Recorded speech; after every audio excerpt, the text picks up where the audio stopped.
Hey there, it's your boy Foxy, back for more relationship stories. Update: my mom wants me to take care of my deceased sister's 3 boys. Original post: he asked me out a few times, but I refused him, so he took me anyway. This was when I was 20 and he was 16, one of my little sister's best friends, then 16. This is all I can muster to write about what happened, so please don't ask for details. My sister married him 10 years later, and now 20 years later she passed on at only 36 years old. Lung cancer. She hasn't smoked a cigarette in her life. Mom contacted me about my sister's children. She wants me to take them in because I have a good life, apartment, and job. I'm not married nor in a relationship, have never been in any to be honest. I love children, but hadn't had the chance to have my own. He isn't coping well after my sister, and with his work, he needs to leave town 2 to 4 weeks at a time. Dad is long gone, and mom is 77. He is an only child, and his parents are alcoholics. The children are 10, 8, and 4 boys. I know that it's all in my head, but they look like him and they terrify me. But I think I need to take them in, because what are the other options? Now for the top advice before reading the update. He can hire a nanny, you do not need contact with him, and raising his children would give him access to your life. Tell your mother no, and tell her why.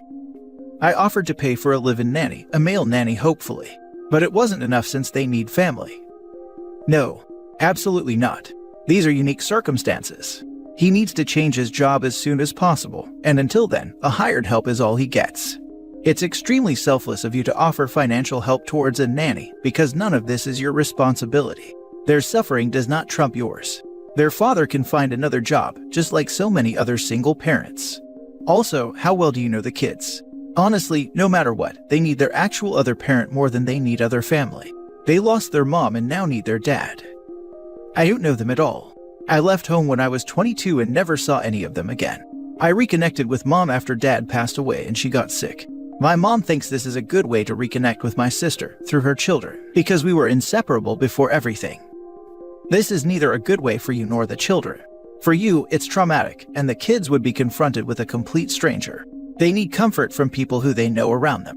This will be detrimental to them and to you. I don't see any scenario in which this will turn out well, to be honest. I can see why you also had no contact with your mom for a long while. Sounds like she prefers to sweep things under the rug. I get it's an extremely emotional time, and thus hard to deny this request, but this whole thing is not well thought out. Those kids need therapy and loved ones, not strangers who will be traumatized by their presence. You deserve your peace, and they deserve care from their father or other close relations. Now for the first update. When I left work today, he was waiting in the parking lot. When I tried to go back to work, he grabbed my arm and told me not to make a scene, and that he was just there to talk. Maybe mom told him where I work. It's very weird, because I don't even think that she knew where I worked. He said that we would drive some public place, so I don't need to feel worried because my work's parking is secluded. He locked the doors and drove to an open street instead. He started telling me how he and my sister never forgot about me, and always hoped that I would forgive them. My sister talked about me all the time, and that she was never the same without me, and that he was never the same either. When my sister fell ill, she requested that I would be in her children's life, because she remembered how I always was her biggest support growing up, and she wanted that for her babies. That's why both him and my mom are trying to make her last wish come true. The boys knew about me because my sister always talked about me to them, and they were looking forward to having their aunt in their life. He then told me they have been following my life, and that it was very weird that I never got married or anything, because I always was beautiful, and any man would be lucky to have me. Then he said that he can't believe he was the only one who has touched me, and he smiled and asked me if it wasn't weird that he was my only one, but now he was my brother. Then he said that I was still beautiful, and it wasn't late for me to find someone, and that he would be lucky to have me. I was freezing, and he was trying to put his jacket on me. I told him that I needed to go back to work immediately, but he kind of ignored me as he was telling me about my sister's wishes, and the rest. But he then just unlocked the door and I left without a word.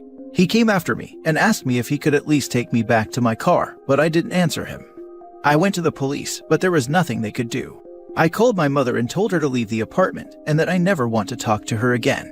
She started crying and I just hung up on her. I blocked her number again. I don't know what to do now. I'm in my hotel room and I never want to be in my apartment again. We live in a relatively small country, but maybe I could find work in a neighboring country or just move cities. I don't know what to do. OP, please be careful. This has always been about you, not your sister and nor your nephews.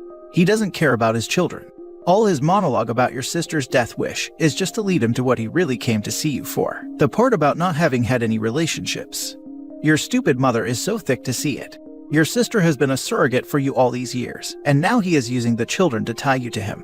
He doesn't see you as a brother, and the idea of being your only one is making him feel special, and it is turning him on. Have you told your stupid mother what he said? She needs to know he doesn't care about the children, he is just obsessed with you. Please be careful. If you live in Europe, please let me help you. I didn't tell her anything more than that she needed to leave and never contact me again.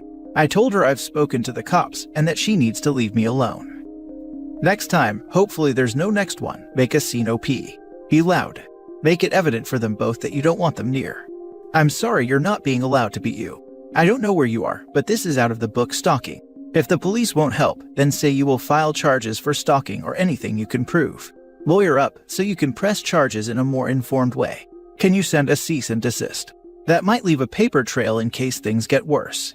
Also, if your workplace has video surveillance, ask for the footage.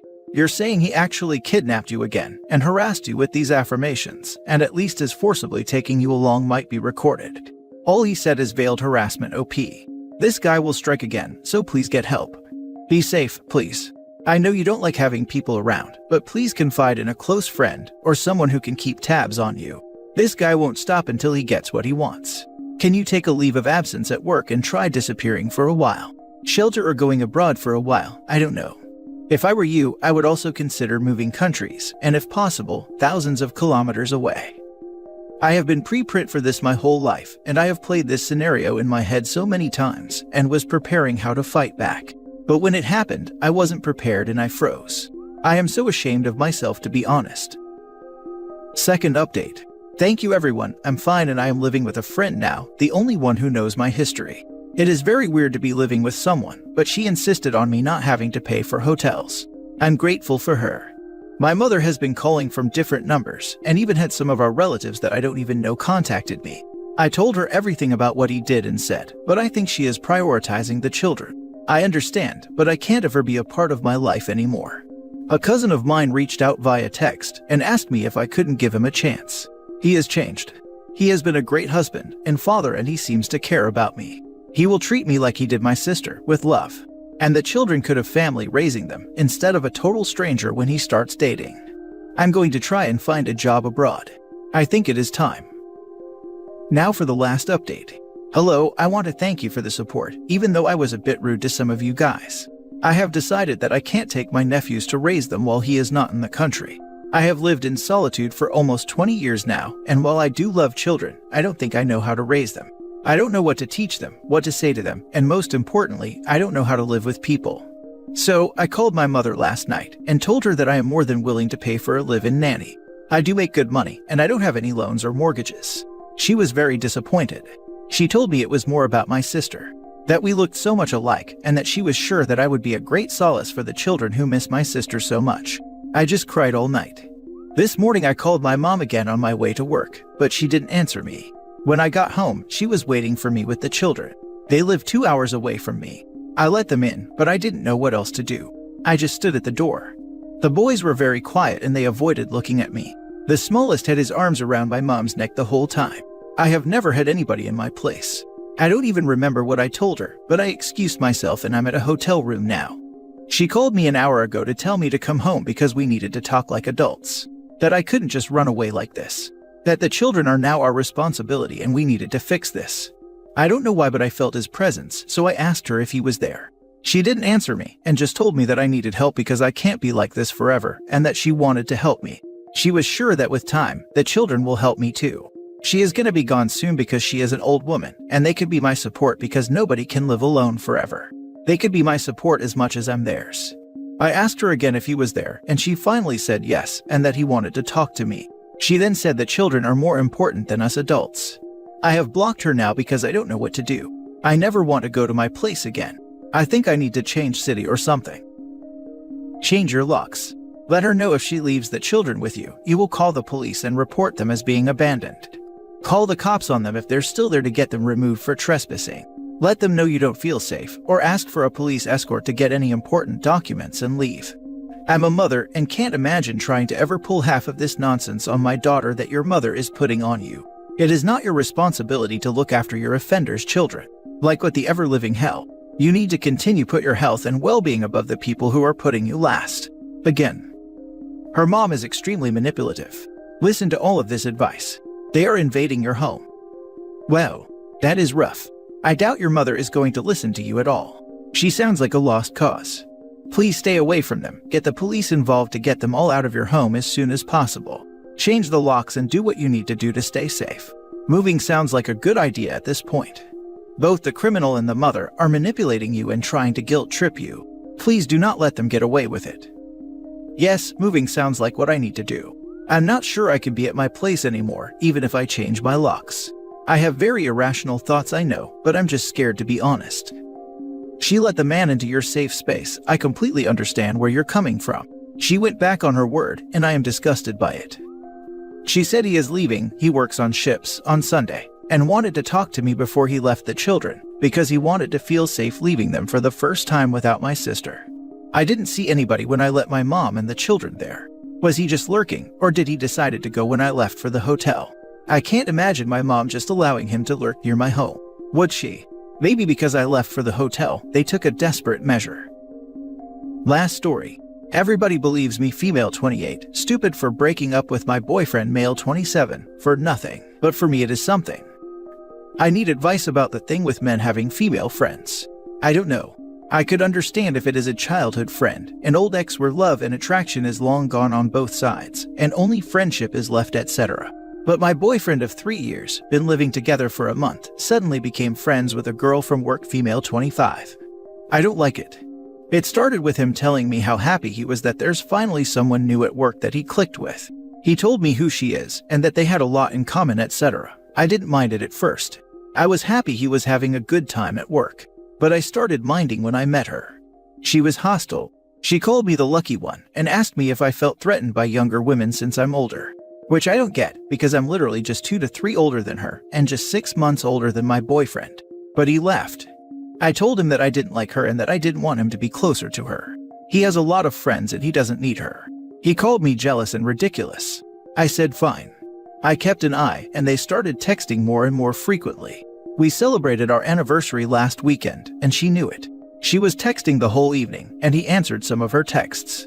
She asked him if he was having fun at our celebration and he said very much. So she texted, if you're really having fun, you wouldn't be texting me instead.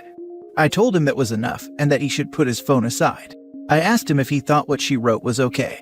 He said that she was only joking, that it's her sense of humor and I should loosen up. I told him again that I didn't like her and that even though I could be wrong, he should respect my wishes and cut her off. He told me that I was controlling and insecure and that he isn't doing anything wrong, so I should respect and trust him. The evening was ruined and we fought. I thought to myself, maybe I was controlling and insecure, and in that case he shouldn't be with someone like me. Or I could be right and he is letting someone step over my boundaries and then I shouldn't be with him. Either way, we should not be with each other. So I took a personal day, moved all my stuff from his apartment, and went back to my old place that I shared with a friend. She was happy to have me back, so she didn't need to find a new roommate. Everyone now, from my boyfriend to our friends to our families, think I'm overreacting. We could discuss and solve this. But I have tried, for many months, to make him understand that I was very uncomfortable. He texts me multiple times a day to come to my senses and to stop being childish. He loves me and she is just a friend. Funny that old me is the childish one, isn't it? With the age gap and all. Now for the top comments. Self-respect is a powerful thing, OP. She was disrespecting your relationship and he was letting it happen. As a guy, I've been in a similar situation. He was her work husband, then she cheated.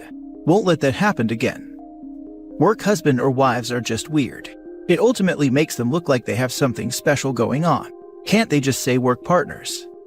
Colleagues, co-workers, professional acquaintances. All these works and have been used throughout our lifetime. They clearly define the relationship type. This work husband and wife garbage is recent and being pushed by stupid people who have no idea what the boundaries of a healthy relationship are. Trust your gut. I used to think that I didn't have good instincts. Then I realized I did, I just wasn't very good at listening to them. I 100% side with you. My ex would do that stuff to me, but then I'd find out he was cheating on me with the girls he said were just coworkers and friends. I'm not saying every guy is like that, but if he can't respect your boundaries, then the relationship can't work. You've tried to communicate. I think the dagger here for me is the lack of wanting friendship or starting from kindness with OP. If that first interaction was as off-putting as I read it, I would be concerned. I don't know why a friend would meet a significant other and try to bring them down. You usually want the significant other to like you as a new friend. I'd ask significant other whether he would be okay with his male friends treating me that way, give concrete examples of other female friends of his you don't have issues with, and show it's not just that.